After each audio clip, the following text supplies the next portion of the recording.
کلا آدم شهر رو ببینه؟ نه خیر هنوز نمیشه. یوهو دیگه شیطونی نکنی. میگم چطوره منم باهات بیام ها؟ نه تو همینجا بمون. شایدم بهتر باشه همینجا بمونم تا تو برگردی. آخه میترسم کتونم کثیف بشه. پس تو بمون، من میرم و فوری برمیگردم. برو زود به کارت برس. به کسی که میزه تحویل میدی سلام منو برسون.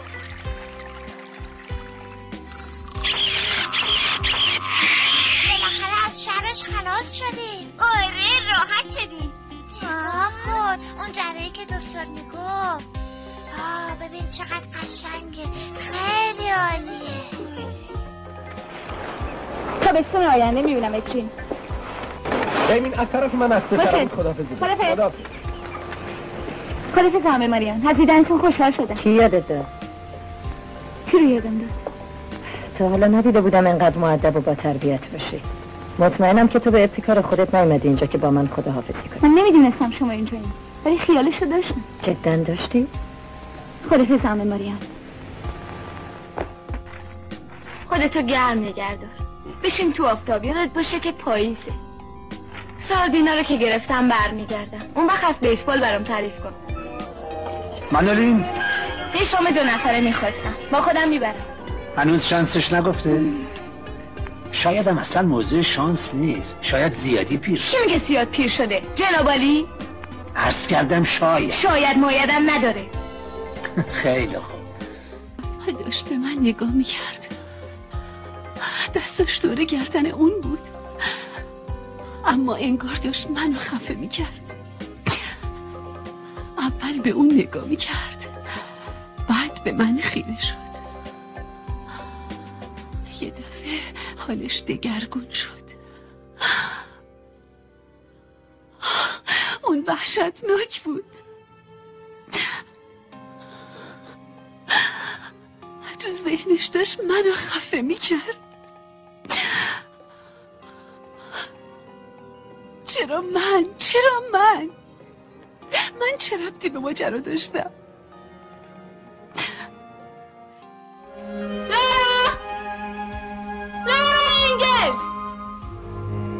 لارا تو کجا هستی؟ من اینجام سرور من. غذا حاضره. غذا؟ اون چیزی که پختی خیلی بدمزه است. تو دیگه داری کفر منو در میاری. خیلی خوب الان میام. تو اندی در مورد گرگا چه تصمیم میگرفتیم؟ شنیدم در چند کیلومتر شهر یه گاو کشتن. اون کار گرگ ما نیست. میدونم، فقط اینو پرسیدم. تصمیم گرفتیم آزادشون کنیم، شایدم فردا. من همین الان میام. بهتره که بیای. اگه گفتی من اندرو تو کجا بودی خانم خوشگله؟ خیلی دیر کردی. ها؟ پرسیدم تو حالا کجا تشریف داشتی؟ من که داشتم برای تعریف میکردم. من اندرو به هر حال دیر کردی. خودم میدونم که دیر کردم، برای همینم هست که میخوام نمیخوام با من جر رو بحث کنی. تو چه بخوای چه نخوای باید دستورات منو گوش کنی. حتی نمیخوای بدونی ما چی پیدا در کردیم. حال حاضر وقتشو ندارم. اونا 2 نفر بودن. 2 مرد؟ ولی یکیشونو خوب دیدم. اون مثل این آقا بود. منظورت اینه پوست سیاهی داشت؟ بله، ولی اشتونپیک نبود. قد بلند بود؟ مثل من؟ بله درسته. بله آقا. و اون کلانتر بدزاد هدیه تولد منو ازم گرفت. ای وای اینجا رو رابین هوده. من 7 سالم تموم شده، میرم توی 8 سال. 7؟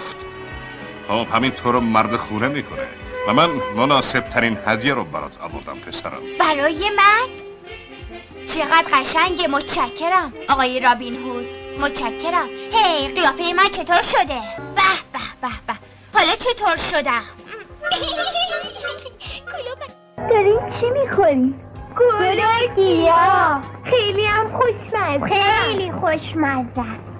تو چرا امتحان نمی کنی؟ نه اونا گسن. بهتره اول از گلا شروع کنی. خیلی خوشمزه. امبر؟ بله مامان. پدرت امروز به تو چی گفت؟ درباره چی؟ درباره سبزی‌ها و برگایی که دلت میخواد بخوری.